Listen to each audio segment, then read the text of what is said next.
Abra sua Bíblia em Lucas, capítulo 18.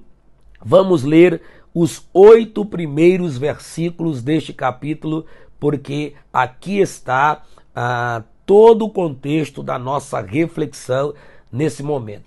Lucas, capítulo 18, a partir do versículo 1. Muita atenção na leitura bíblica agora, muita atenção, uma leitura assim, bem tranquila, para nós observarmos os detalhes, tá bom?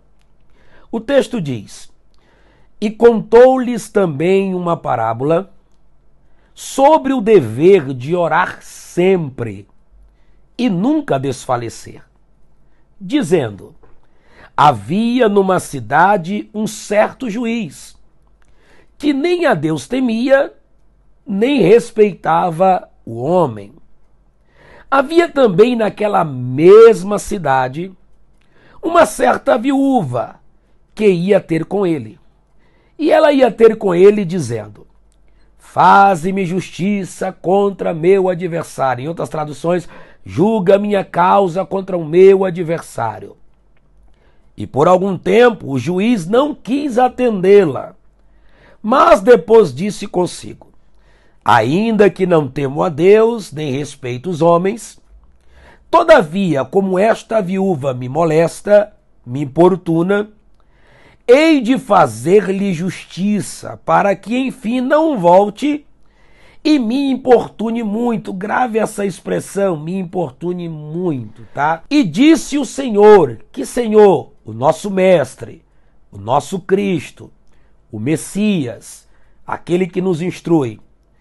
Olha o que ele diz: ouça o que diz o injusto juiz. Em outras traduções, considere o que diz este juiz injusto.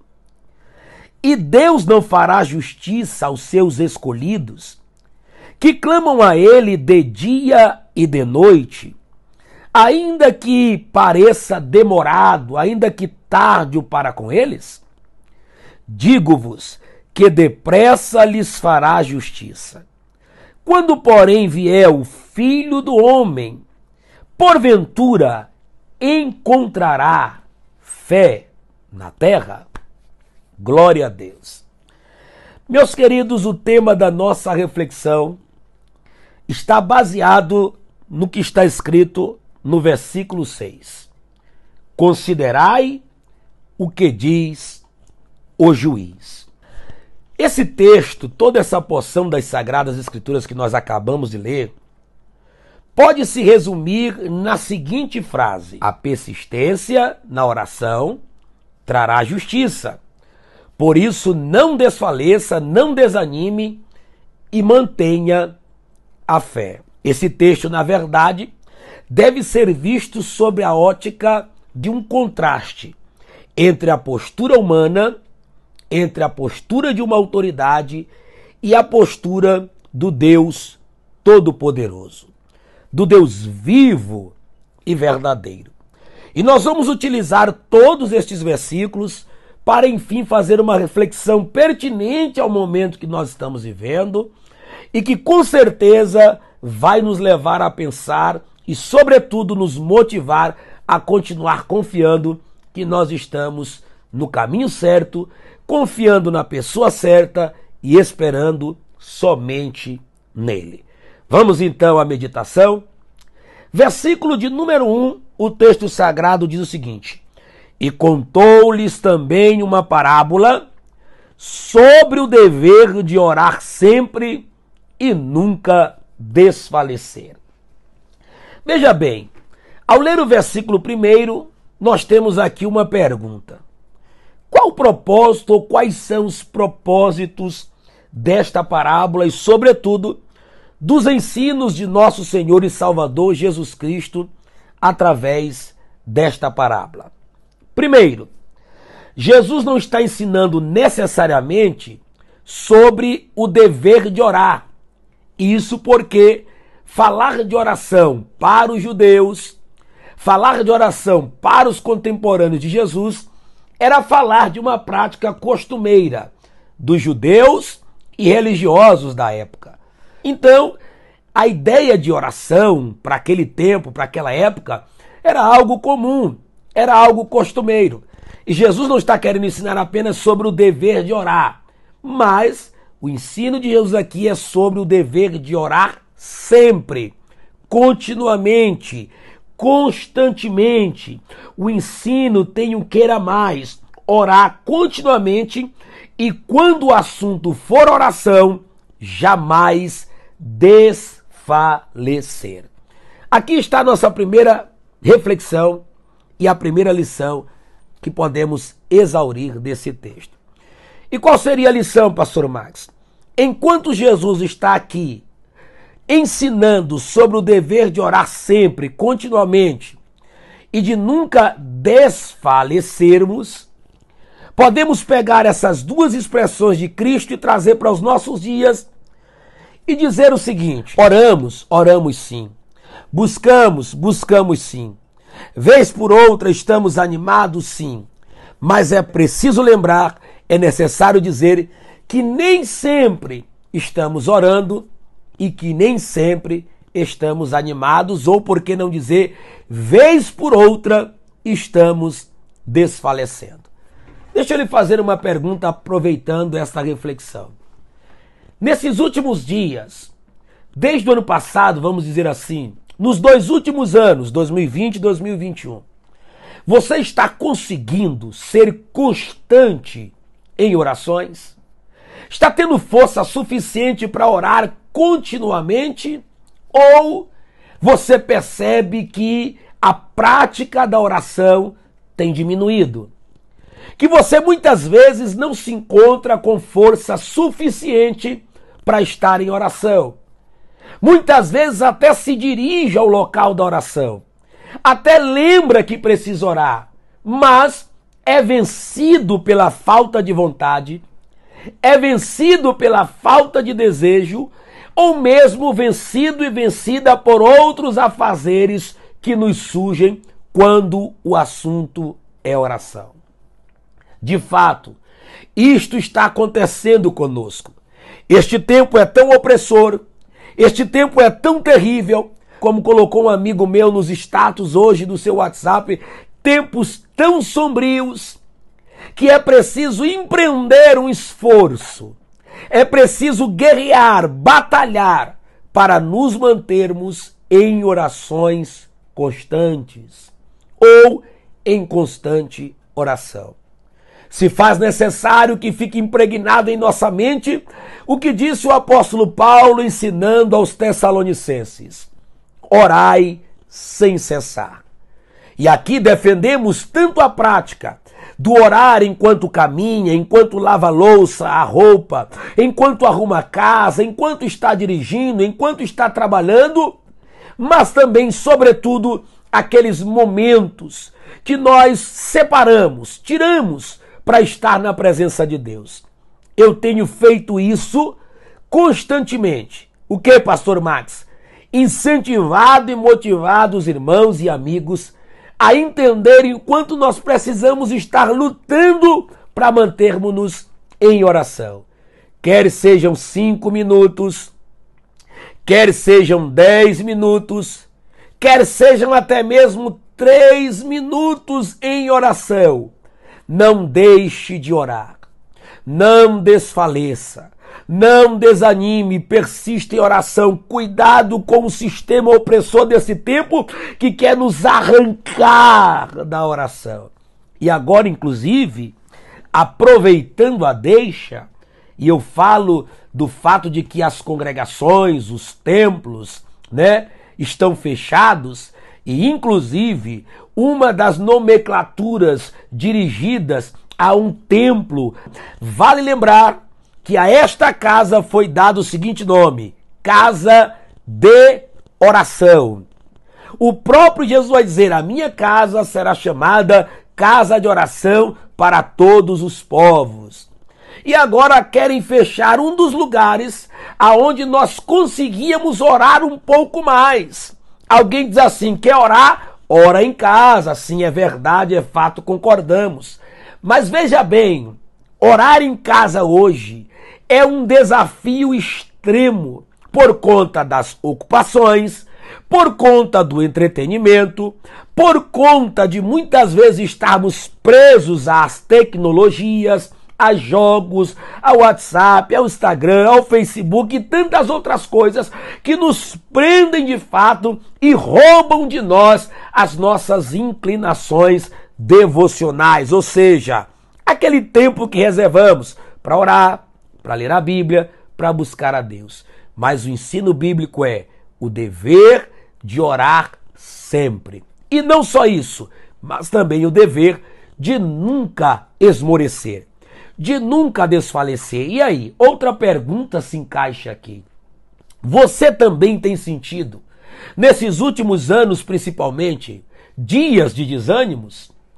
Dias em que você acorda e não encontra motivação para nada? Em que você se levanta e parece que uma tristeza quer consumi-la? Que uma tristeza quer consumi-lo? Um medo lhe apavora, lhe angustia, e o desânimo é tão profundo que você não tem forças nem para sorrir, nem mesmo para olhar para os seus familiares, nem mesmo para conversar com alguém. Isso é desfalecer, é esmorecer. E nesses últimos dias, se nós não nos policiarmos, principalmente na mente, se nós não guardarmos o nosso coração dos ataques do maligno, nós vamos acordar por diversas vezes abatidos, desanimados, desfalecendo. Mas eu tenho aqui um texto das Sagradas Escrituras para levantar o teu ânimo. Segundo aos Coríntios, capítulo 4, versículos 16 em diante, o apóstolo Paulo diz: não desanimamos, não desfalecemos, pois ainda que o nosso homem exterior se corrompa, contudo o homem interior se renova de dia em dia. Permita-me sintetizar a mensagem deste versículo lhe dizendo: ainda que o desânimo bata na sua porta, há um pacote diário de renovação de ânimo por parte de Deus. De dia em dia é possível sermos renovados. De dia em dia é possível clamarmos por graça e misericórdia de Deus e sentirmos a sua renovação. E eu quero declarar nesta live ao vivo para você que está assistindo este vídeo agora: receba da parte de Deus renovação. Sai deste mar de desânimo. Eu sei que você tem chorado muito às madrugadas, seu travesseiro está encharcado, um desânimo quer lhe consumir, mas o ânimo de Cristo, a alegria que vem da parte de Deus, o ânimo que vem do Espírito, alcance o teu coração e a tua alma, para a glória de Deus Pai.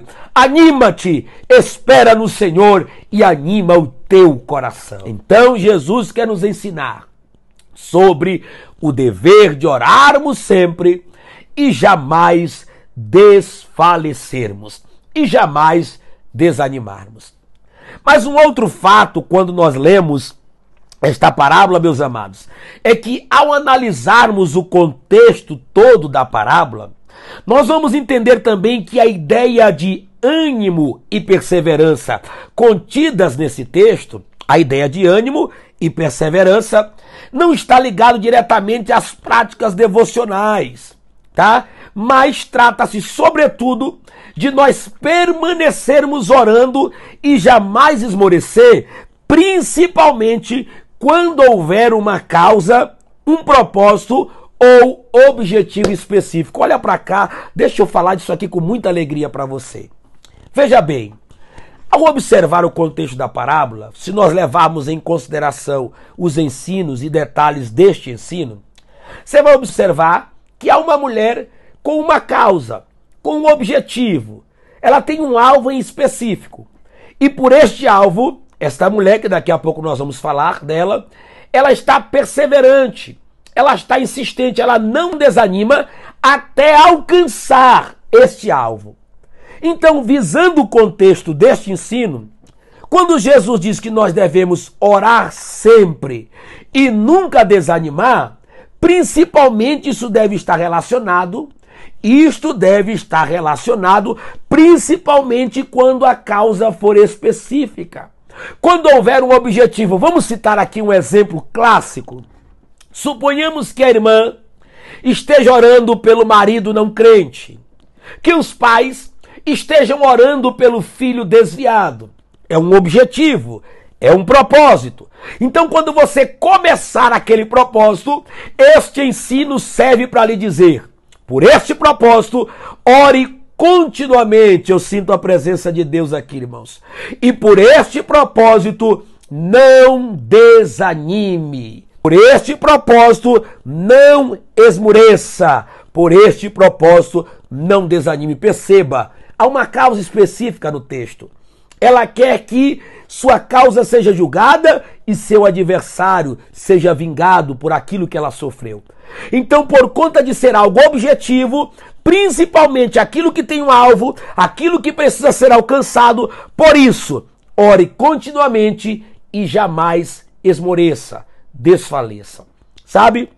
Quantas vezes nós intentamos um propósito, às vezes de orar por uma porta, de orar pela cura de alguém, de orar por uma situação aparentemente irreversível, e é possível que enquanto caminhamos nessa jornada de oração, algo venha nos fazer a desistir por não estarmos vendo progresso, resposta.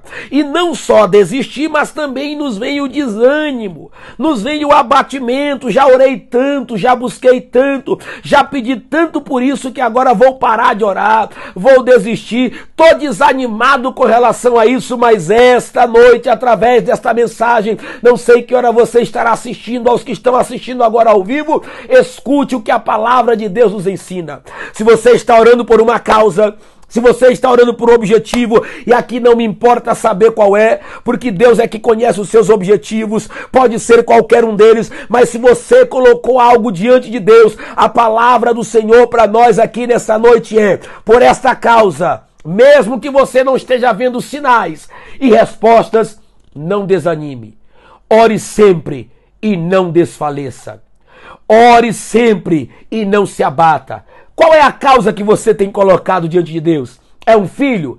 É um esposo? Você deseja se formar? Você deseja ser médico, médica, advogado, advogada? Você deseja ser um empresário? Você deseja ser um pregador, uma pregadora, alguém bem-sucedido? Você deseja que algo mude na sua casa? Então, já faz um tempo que estás orando, já faz um tempo que estás buscando, já faz um tempo que você clama por esse objetivo e parece que nada está mudando, e às vezes você quer parar de orar por isso e também desanima. Então ouça o que o Espírito Santo me manda te dizer: não pare de orar por este objetivo, porque a resposta virá, e não desfaleça, mesmo que a resposta ainda não tenha chegado.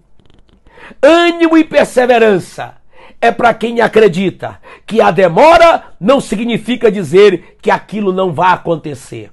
Porque mesmo que não aconteça o que você está esperando, uma coisa é certa: diante de quem você está clamando, respostas virão.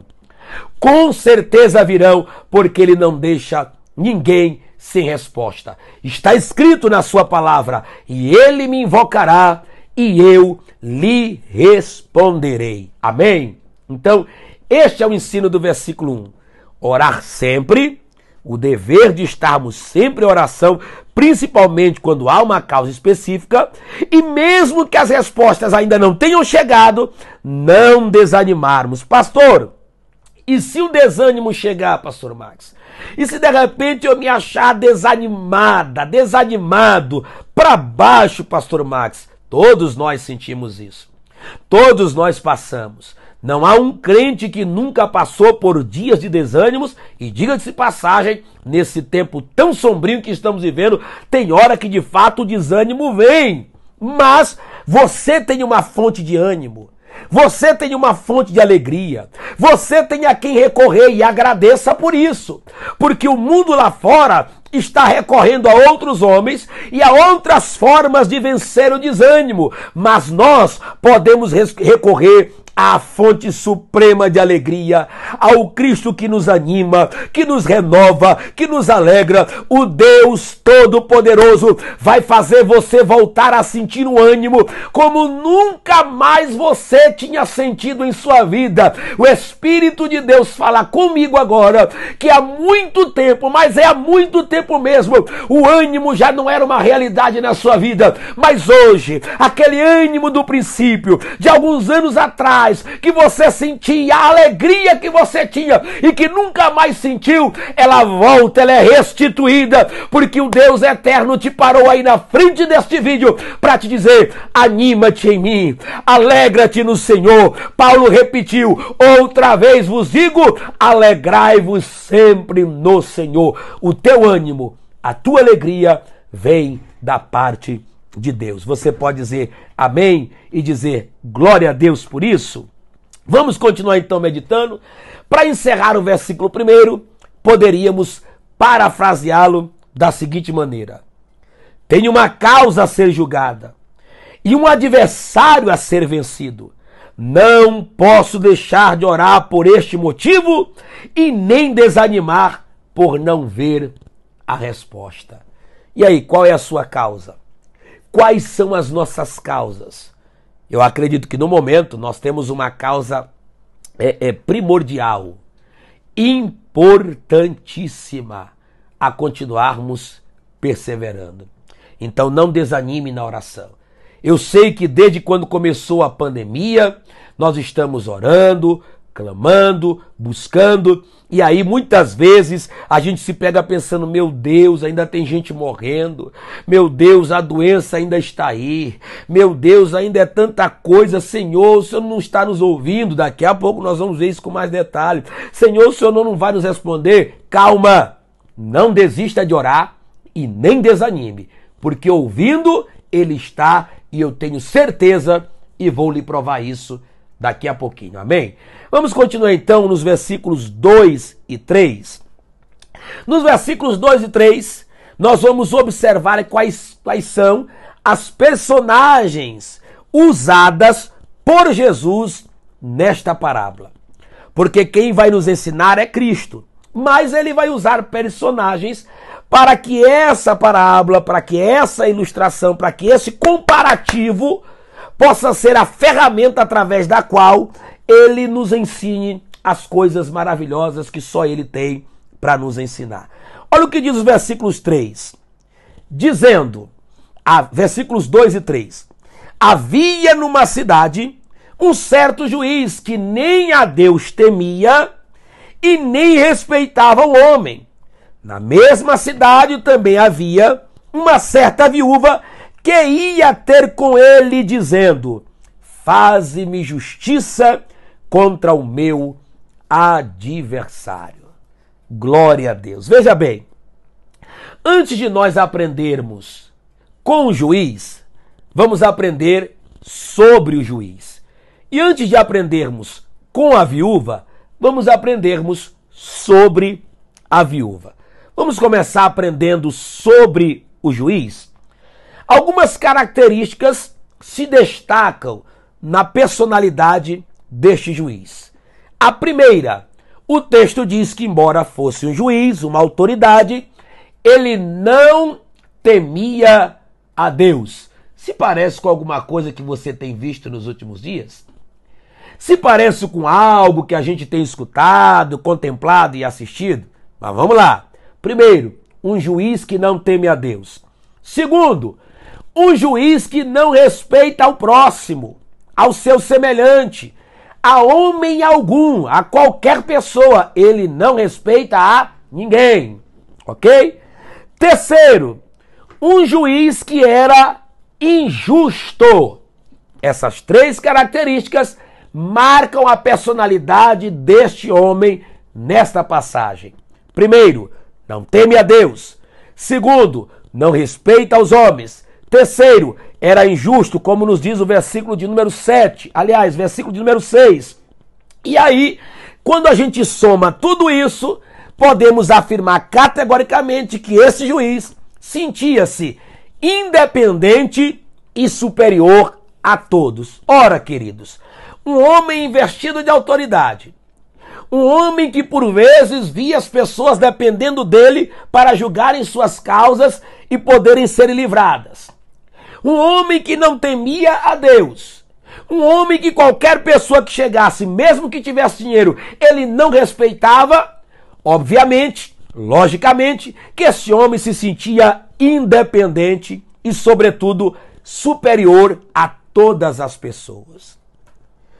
Nós estamos vendo claramente, de uma forma que não precisa nem de enfeites ou arrodeios, a nossa Suprema Corte, vendo 11 homens julgarem-se independentes e acima de tudo e de todos, e muitas vezes se posicionam até como se fossem deuses. Esses dias foi feita uma declaração de que a igreja, tá? Essa declaração eu não concordo, estava indo para o banco dos réus e seria julgada pelos homens. Vamos lá. Para começo de conversa, no banco dos réus estão apenas aqueles que ainda são culpados. E nós, por graça e misericórdia e pela obra redentora do Calvário, vivemos a máxima verdadeira de Romanos capítulo 8, versículo 1. Agora, pois, nenhuma condenação há para aqueles que estão em Cristo Jesus. Já fomos absolvidos. Romanos capítulo 5, versículo 1 diz: justificados, pois, mediante a fé, temos paz com Deus, mediante a graça de nosso Senhor e Salvador Jesus Cristo. A nossa culpa Ele já carregou, Ele já removeu. O castigo que nos trazia paz estava sobre Ele e pelas suas pisaduras nós fomos sarados. O seu perdão já é uma realidade para nós. Ainda somos pecadores? Somos. Ainda falhamos? Falhamos. Mas toda a culpa que nos dirigia a uma condenação eterna e nos fazia réu do inferno já foi removida por Jesus Cristo, porque em seu sangue Ele nos libertou dos nossos pecados. Ele nos transportou do império das trevas para o reino do Filho do seu amor. Nos lavou pelo seu sangue e agora somos perdoados e a culpa foi removida. Então não estamos no banco dos réus. Segunda coisa, para continuar aqui a conversa, preste bem atenção.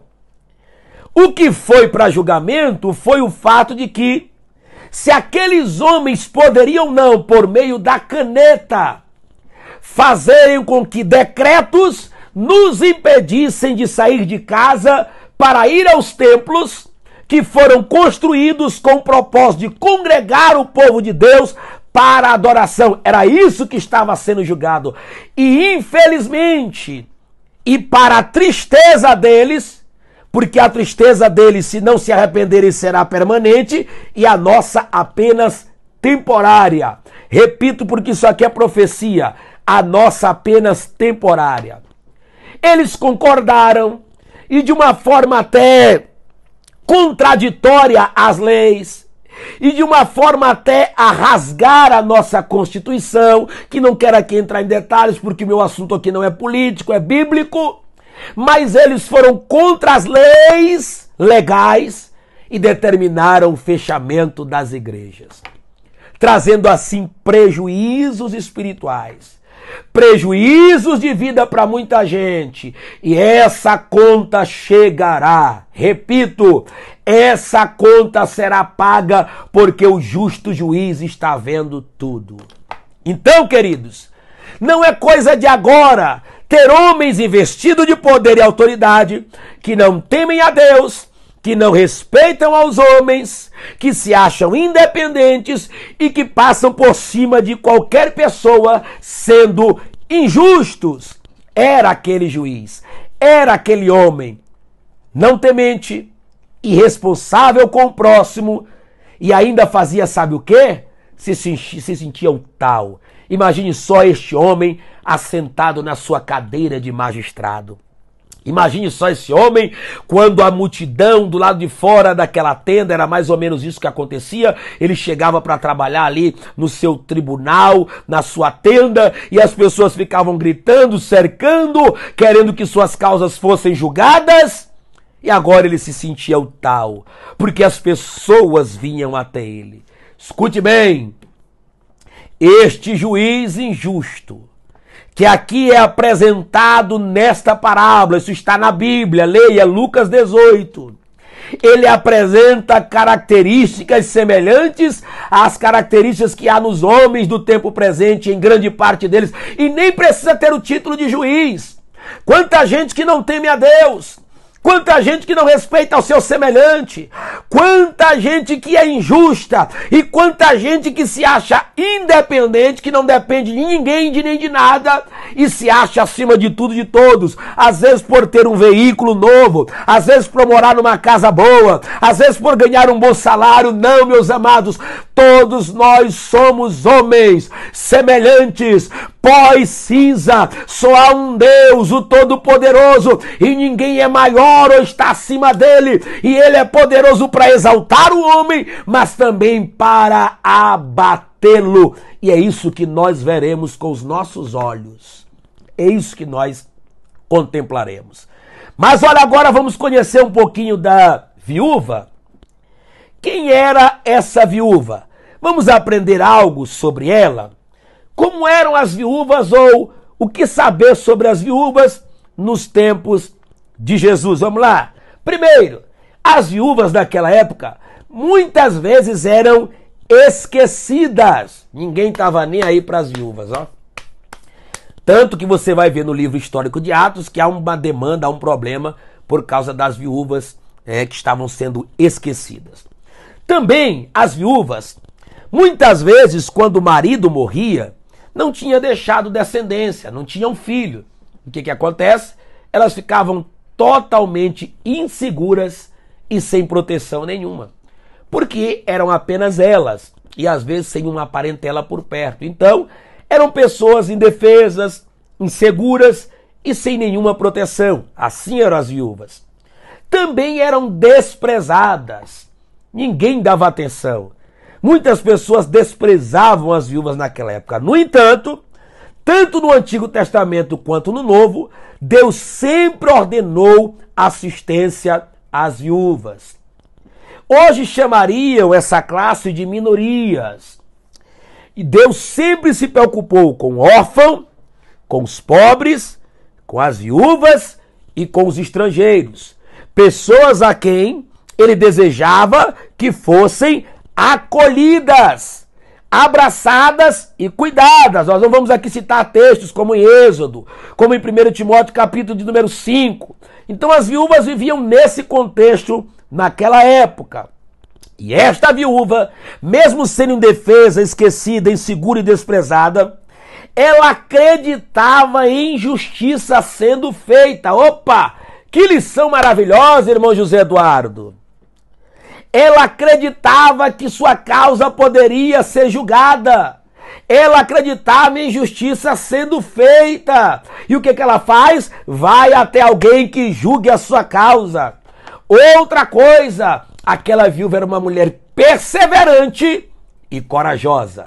Deixa eu repetir isso aqui. Perseverante e corajosa. Duas coisas que precisam fazer parte de nós: perseverança e coragem. Perseverança e ousadia. Perseverança e determinação. Aquela viúva tem muito a nos ensinar. E se nós aqui, daqui a pouco, usarmos o contexto das características de como vivia uma viúva naquela época, obviamente que nós teremos grandes lições comparando com a igreja, com o povo de Deus, no sentido de como o homem, muitas vezes, trata a noiva do Cordeiro, a igreja do Deus vivo. Mas vamos para os versículos 4 e 5, aonde o juiz vai ceder ao pedido insistente de uma viúva por interesses próprios. Ele não quer sofrer danos. Olha só, ele não quer sofrer danos. Vamos ler os versículos 4 e 5? E por algum tempo o juiz não quis atendê-la, mas depois disse consigo: ainda que eu não temo a Deus. Ele mesmo está assumindo. Veja bem, primeiro Jesus dá testemunho dele. Agora ele mesmo assume: não temo a Deus, não respeito homem algum, pode ser qualquer um. Todavia, como esta viúva me importuna, eu vou julgar a sua causa e fazer justiça. Opa, ele não só vai julgar, ele vai fazer justiça. Agora ele vai explicar o porquê que ele vai fazer isso.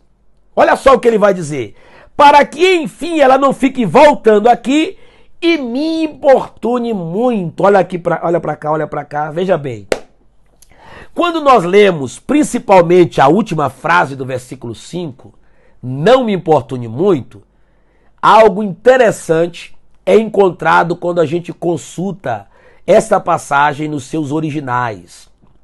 Quando você lê os originais, né, vários comentários falam isso, né, vários teólogos, vários estudiosos vão dizer isso aqui, ó, que a expressão aqui é importunar ou incomodar ou molestar está ligado a uma expressão daquela época que dizia o seguinte: para não deixar o meu olho escuro ou o meu olho roxo. Ou seja, o juiz aqui está temendo violência física.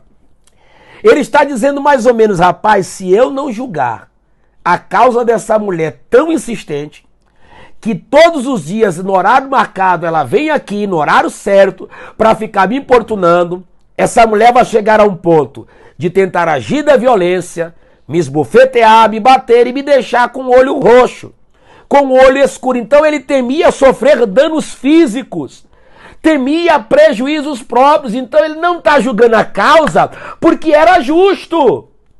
Ele está julgando por interesses próprios. Gente, o que não faltam são passagens no Antigo Testamento que falam dos juízes subornados, dos juízes que julgavam as causas por interesse, tanto no Antigo quanto no Novo Testamento. Lembra de Abacuque, que dizia: a lei se afrouxa, o justo é colocado no lugar do ímpio. O profeta Isaías diz que existiam aqueles juízes que justificavam o ímpio e condenavam o justo. E aí, parece com o nosso cenário atual?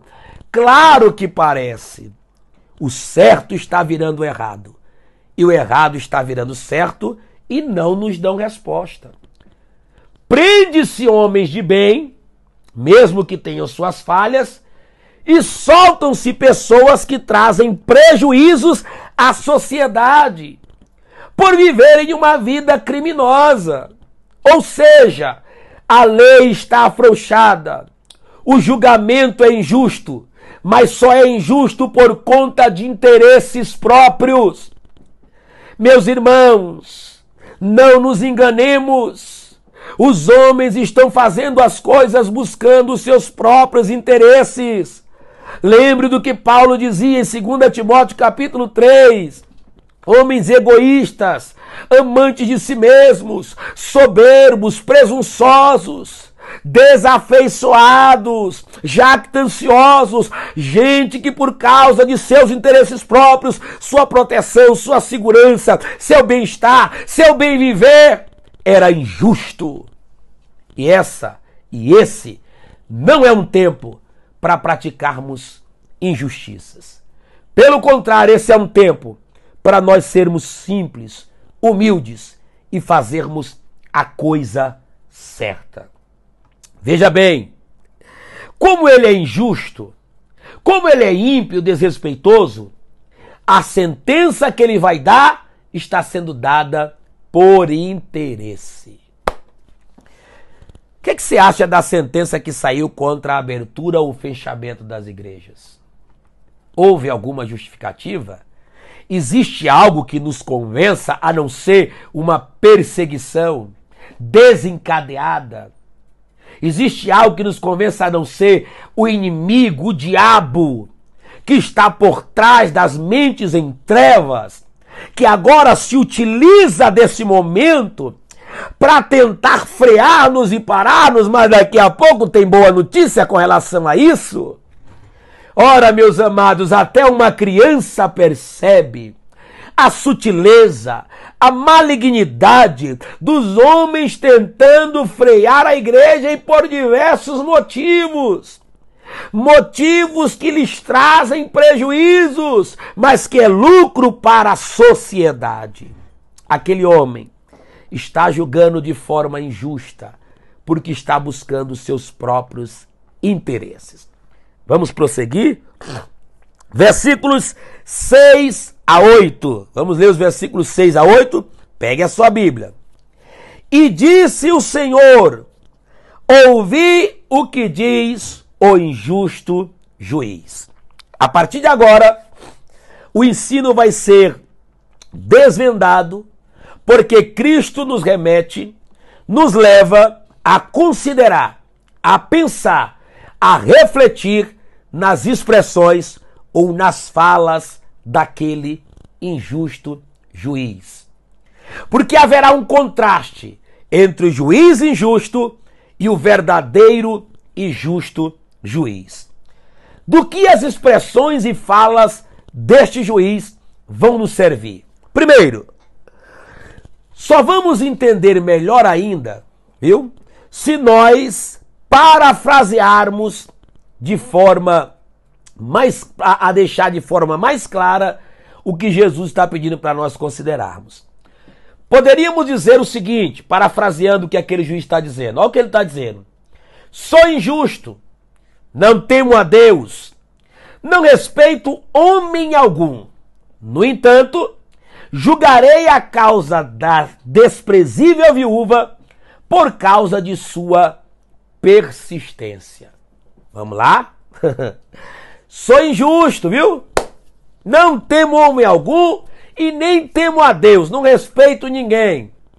Mas essa desprezível viúva, ela está aqui me importunando, então vou julgar a sua causa. Farei justiça a ela, mesmo sendo o homem que sou, sem temor, sem respeito, auto-independente e não estou nem aí para ninguém e me considero acima de todos. Você pode parafrasear o pensamento daquele homem dessa maneira. Agora veja bem, vamos observar os contrastes desta parábola. O negócio agora vai ficar quente, segura aí, você que gosta de dar glória a Deus com força em casa, que gosta de adorar e agradecer a Deus, olha como vai ficar quente o negócio. Vamos aos contrastes? Primeiro contraste dessa parábola. Se um juiz injusto se move em favor de homens aos quais ele não respeita, será que Deus não fará justiça aos seus escolhidos? E eu amo essa expressão. Eu quero aqui dizer de viva voz, com muita convicção, pode estar parecendo demorado, mas o justo juiz fará justiça, sobretudo, aos seus escolhidos. Ora, irmãos, temos aqui um juiz injusto, não teme a Deus, não respeita aos homens. Temos aqui um homem que se acha superior, ainda assim ele está julgando uma causa e fazendo justiça a uma viúva que precisava ser justiçada. Será que o Deus de toda a terra, o juiz supremo, o legislador do universo, aquele que julga retamente todas as coisas, será que não fará justiça? Digo sem medo de errar, ainda que alguém não aceite, breve, muito em breve, veremos a justiça divina em evidência por causa dos seus escolhidos. Esse é o primeiro contraste dessa parábola. Segundo contraste, veja bem o segundo. A viúva só poderia buscar ao juiz durante o dia, enquanto ele estivesse no seu tribunal. Ela não ia para a casa dele, certamente morava numa casa, como atualmente o fazem os magistrados, cercada de seguranças, né? Bem protegida. À noite aquela mulher jamais poderia ir ter com aquele juiz. Mas olha que contraste para você adorar a Deus. Ela só poderia ir até o juiz durante o dia. Mas, veja bem, nós, os seus escolhidos, podemos buscar ao justo juiz a qualquer hora e pedir justiça a ele a qualquer momento. Glória ao nome de Jesus. Aquele homem só podia ir de dia. Eu e você podemos falar com ele 24 horas. A qualquer momento ele está lá para nos ouvir. A qualquer hora ele escuta as nossas palavras. E é o próprio Jesus que diz: há escolhidos clamando ao Deus dos céus de dia e de noite. Eu vou repetir, porque isso aqui faz tremer a carne, arrepia tudo e nos faz adorar a Deus. Escolhidos estão clamando a Deus de dia e de noite. Eu sei que ainda falta muita gente orar. Eu sei que muita gente não tem mais força para orar. Eu sei que muita gente ainda não está orando. Mas se prepare, porque o exército de gente que Deus levantou nesses últimos dias para orar é um exército que você não tem noção do tamanho que é esse exército. Imagine só, eu estou aqui em Campinas, congrego na congregação do Parque Uziel, Assembleia de Deus, Ministério do Belém, Pastor Paulo Freire. Lá na congregação são aproximadamente 400 e poucas pessoas. Aí eu quero aqui dar vamos tirar aqui uma média, tá? Vamos colocar uma média só lá na congregação. De 200 crentes orando, a metade, constantemente, tirando campanhas, período de oração, orando de madrugada. Eu não quero aqui dizer que são só esses, podem ter muito mais, ok? Mas vamos colocar só em uma congregação 200. Aí você coloca 170 congregações, isso eu estou falando apenas da Assembleia de Deus, viu? Porque tem outras denominações poderosas na oração. Temos outros ministérios orando, só da Assembleia de Deus. 170 congregações. Vamos colocar a média de cada uma 100 crentes orando. Só aí já vai lá 1.700 escolhidos. Aí você parte para uma Nazareno, você parte para uma comunidade da fé, você parte para uma Deus e Amor, você parte para uma igreja universal, você parte até mesmo para os católicos, você parte para todos aqueles que agora estão numa corrente de oração. É muita gente orando, meus amados. São muitos escolhidos clamando, tem gente chorando de madrugada, tem gente perdendo o sono em oração, tem gente que deita, mas não consegue dormir, mas fica na cama, orando, clamando. Ei, mas é muita oração chegando nos céus. Os céus estão retendo todo esse clamor e essas orações. Que presença maravilhosa.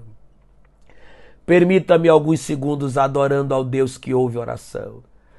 Adorando o Deus que nos deu oração como instrumento, como uma ferramenta poderosa. Ai de nós se a oração não existisse. Ai de nós se a oração não estivesse à nossa disposição. Ai de nós se não pudéssemos orar.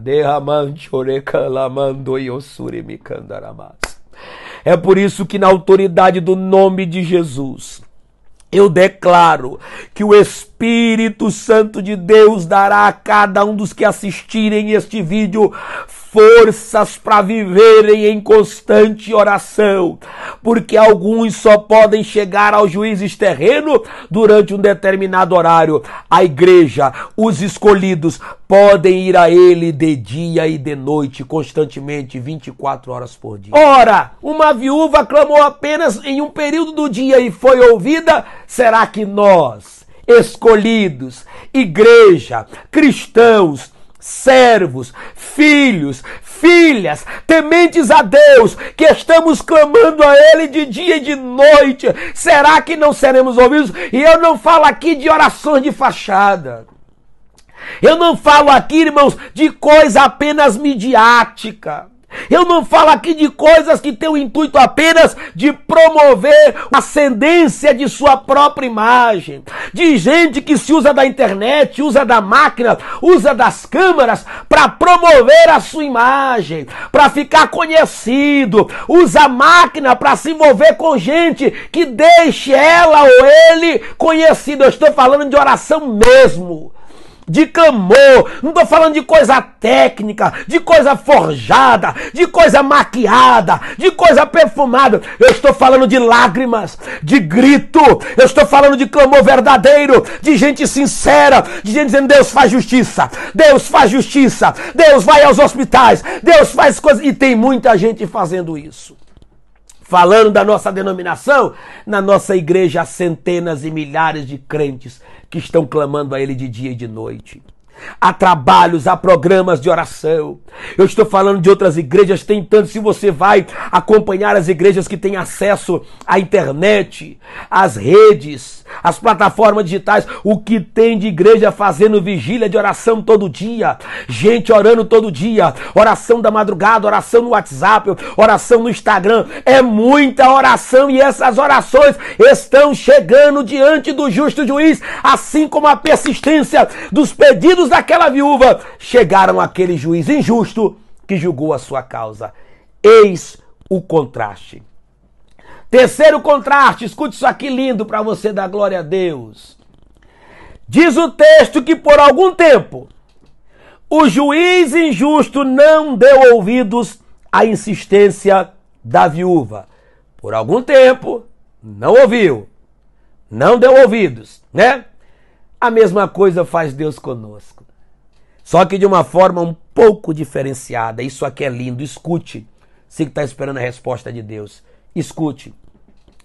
O justo juiz nos diz que sua justiça se apressa, ainda que nos prove por ser paciente.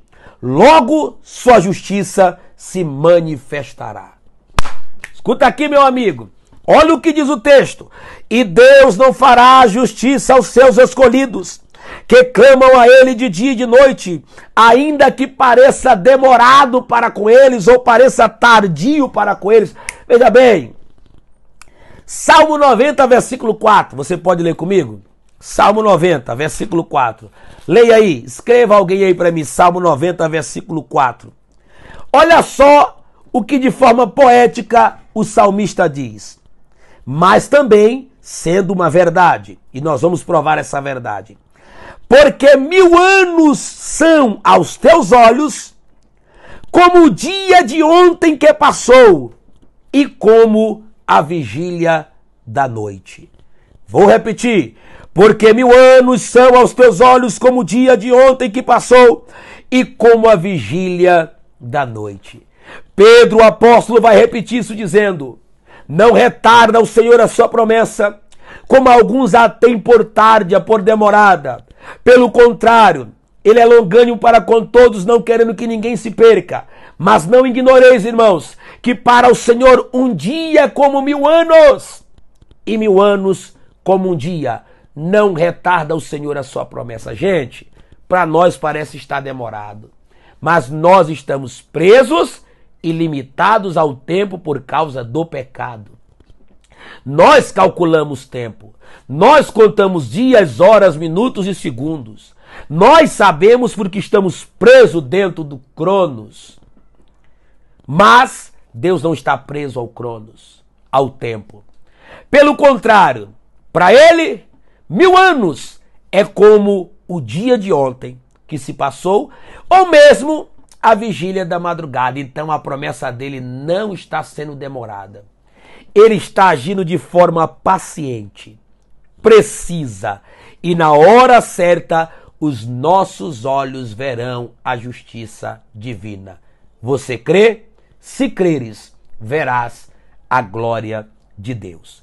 Sua justiça logo se manifestará. Vamos lá, vamos continuar. Quando a gente lê todo esse contexto do Senhor dizendo, olha, Deus fará justiça, ainda que tardio, logo depressa lhes fará justiça, nós chegamos a uma reflexão onde eu estou caminhando para o final, muito interessante. Não sai daí agora não, preste atenção, porque o momento será um momento de quebrantamento, um momento de lágrimas, um momento de nos derramarmos perante o Senhor. Estamos num tempo de pandemia, num tempo que todos nós desejamos que tudo isso acabe logo, que essas coisas acabem de uma vez por todas. Só que há um detalhe: de todas as coisas que poderíamos falar para que se tornasse a base para o fim de tudo isso, uma delas pode ser encontrada nessa reflexão ou na reflexão desse texto. Tudo que nós precisamos nos dias atuais é que os justos continuem clamando ao justo. Vou repetir. Os justos devem, precisam, necessitam continuar clamando ao justo. Sempre que os justos clamaram ao justo, a terra foi poupada. Vou repetir.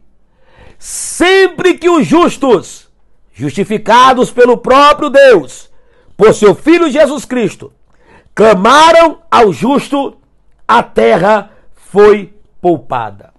Por várias vezes, a terra se livrou e foi abençoada porque justos clamavam.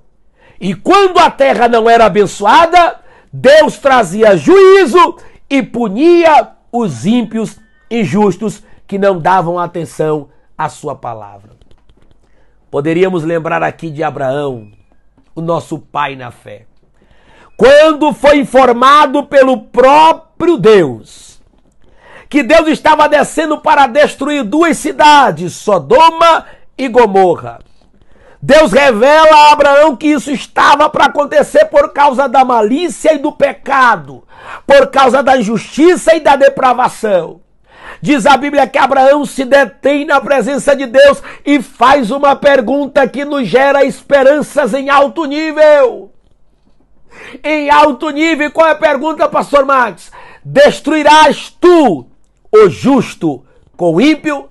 É Abraão perguntando ao juiz de toda a terra, ao supremo juiz, ao Deus Todo-Poderoso: Senhor, na hipótese de haverem 50 justos nesta cidade, o Senhor vai destruir a cidade e não poupará a cidade por amor dos 50 justos? E Deus responde clara e evidentemente: Abraão, se eu encontrar... Irmão, escuta isso aqui. Escuta você que está assistindo este vídeo. Deus respondeu a Abraão o seguinte: se eu encontrar naquela cidade 50 justos que estão clamando diante de mim, eu não destruirei a cidade por amor dos 50 justos que nela estiverem. Eu sei que talvez você faça o seguinte questionamento: Pastor Max, então me diga por que está morrendo tanta gente. Por que a Covid-19 não para de levar pessoas? Por que pessoas não param de ser internadas e de morrerem? Eu não tenho tanto conhecimento, e eu falo agora científico, ou dados, ou números, mas como ministro do Evangelho, como servo de Deus, eu posso lhe dizer algo. Espiritualizando o momento, entendendo que Deus permanece no controle de todas as coisas, permita-me lhe dizer: o dia de cada pessoa partir desta terra para a eternidade está determinado por Deus. Alguns, Ele dará a oportunidade de viverem um pouco mais. A outros, Ele achará por bem recolhê-los. E se falando de crentes, de servos, de cristãos, a muitos Ele tem levado. A muitos Ele tem dado descanso. Nos vai restar a saudade de pastores, pregadores, cantores, irmãos, amigos, amigas, pessoas especiais, a quem Deus resolveu recolhê-los como feixe de trigo é recolhido ao seu tempo. A quem Deus resolveu que já é hora de repousarem. Porque quem lê Bíblia, quem conhece Deus, sabe que aqueles que partiram para a eternidade, salvos, perdoados, reconhecendo os seus pecados e a salvação em Cristo, estão agora repousando, aguardando a ressurreição dos mortos, para enfim viverem eternamente com o Senhor. Então, meus queridos, os que partiram, os que já foram, isso espiritualizando o momento, foram porque Deus os recolheu, Deus os tomou, Deus fez com que a vida aqui na terra se findasse. E os que ficaram, os que estão lutando, servem para vários motivos espirituais, inclusive para estimular a nossa fé, porque o fato de alguns não terem sido curados, o fato de alguns terem sido recolhidos, não diz respeito a que nós entendamos que devemos deixar de acreditar que Ele pode curar, que Ele pode dar vida. Ele acrescentou mais 15 anos de vida a Ezequias. Ele deu vida ao apóstolo Paulo quando foi ameaçado de morte. Muita gente que está assistindo essa live conhece pessoas que foram desenganadas pela medicina, não só em tempo de pandemias, mas tempo atrás, e hoje estão vivas. Porque Deus é o dono da vida. Se Ele quiser e permitir, vai, parte, morre. Se Ele não quiser, permanece vivo. Porque Ele tem o controle de todas as coisas nas mãos. Agora, uma coisa eu tenho que lhe dizer. Se está ruim a pandemia, escute bem isso, olhe bem aqui nos meus olhos. Está de fato ruim. Quantas provas, quantas dificuldades. No entanto, escute essa frase e reflita. Mesmo assim, continue clamando e agradecendo, porque poderia estar muito pior. Poderia estar bem pior. Poderia estar uma desgraça e um caos total, como em muitos países. Argentina, Venezuela e tantos outros países estão gritando e gemendo de dores inconsoláveis. Mas no Brasil, ó privilégio, na nação brasileira, há um exército poderoso clamando ao justo juiz de toda a terra, e este clamor está chegando aos ouvidos do Todo-Poderoso, e Ele vai fazer justiça, sim. Eu creio e sei que muita gente crê. Ele está dizendo: eu farei justiça aos meus escolhidos que clamam de dia e de noite. Eu tenho poupado muitas vidas por causa da oração dos justos. Eu tenho guardado muitas vidas porque os justos estão clamando. O justo está gritando por mim. O justo está chorando. Nós estamos dizendo para Deus: Senhor, tem misericórdia. Nosso clamor é um clamor semelhante ao de Abacuque. Na ira, lembra-te da misericórdia. Que nesse momento a nossa alma e o nosso espírito seja tomado por um sentimento, um grito na alma, pedindo a Deus misericórdia, compaixão, graça sobre nós. Jesus, Jesus, Jesus, são tempos sombrios. Leva o justo juiz, ó Espírito Santo, as nossas petições e o nosso clamor. Um clamor sincero, um clamor verdadeiro, um clamor puro, um clamor que não só quer que a pandemia acabe, porque muita gente está orando: não, Senhor, acaba a pandemia para depois voltar para uma vida dissoluta, para uma vida de pecado podre. A primeira coisa que a gente tem que dizer é o seguinte: Senhor, nos converte onde precisamos ser convertidos, nos corrige onde precisa ser corrigido, nos faz mais temente, mais servos, mais filhos, mais entregues à Tua vontade, restaura-nos ao estado original daquilo que o Senhor planejou para o homem. Não planejou para o homem viver no pecado, na desgraça moral. Planejou para o homem viver em paz, em alegria, em harmonia, em prosperidade. Mas o pecado nos roubou tudo isso e agora precisamos voltar ao Pai. Precisamos ir aos pés da cruz. Precisamos pedir ao Cristo vivo que com seu sangue nos purifique e nos conduza no caminho da verdade e nos liberte daquilo que ainda nos prende a esta terra. Deixa eu terminar. Escute o que eu vou lhe dizer. Jesus termina esse texto dizendo o seguinte: quando vier o Filho do Homem, porventura encontrará fé na terra? Que pergunta e em que contexto ela se encontra? Esta pergunta é, inclusive, de cunho escatológico. Sabia disso? Deus em Cristo Jesus está questionando: quando meu filho voltar, quando Jesus vier, e ele virá, a fé que é necessária para que os homens sejam salvos, a fé que é necessária para mantê-los debaixo da justiça de Deus, ainda será encontrada? O que você me diz? Deixa eu lhe dizer algo. A fé está sofrendo vários danos nesses últimos dias. Nós temos visto muitas pessoas se desesperando, perdendo a confiança, quando não substituindo a confiança de Deus para os homens. Nós estamos vendo a fé sendo abatida. A fé está desmoronando no coração e na mente de alguns. Mas eu tenho uma palavra de Deus para guardar a tua fé. Primeiro, permita-me citar o texto de Hebreus, capítulo 10, versículo 35.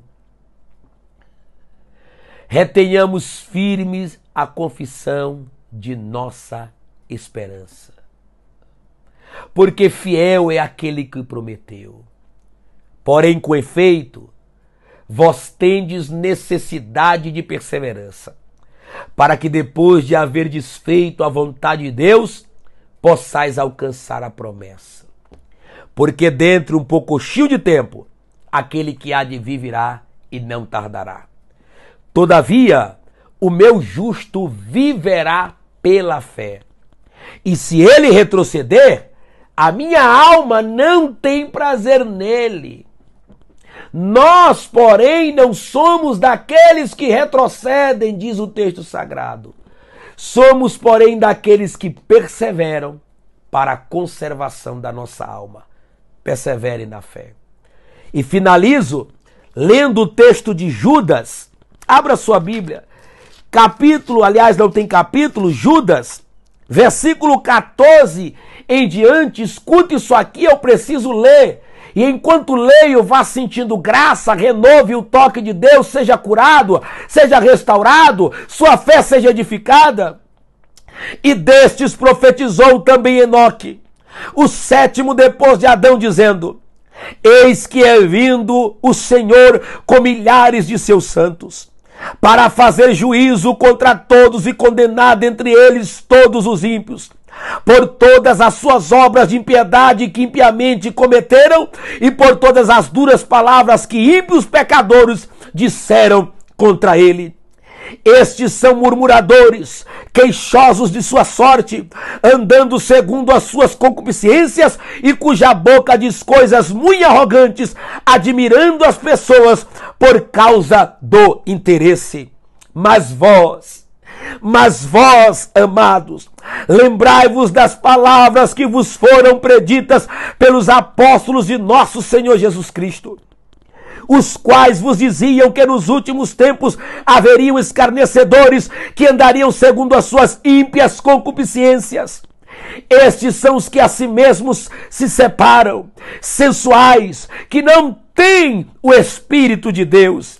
Mas vós, amados, mas vós, ó justos, mas vós, ó escolhidos, edificando-vos a vós mesmos sobre a vossa santíssima fé, orando no Espírito Santo, conservai-vos a vós mesmos no amor de Deus, esperando a misericórdia de nosso Senhor Jesus Cristo para a vida eterna. Glória a Deus.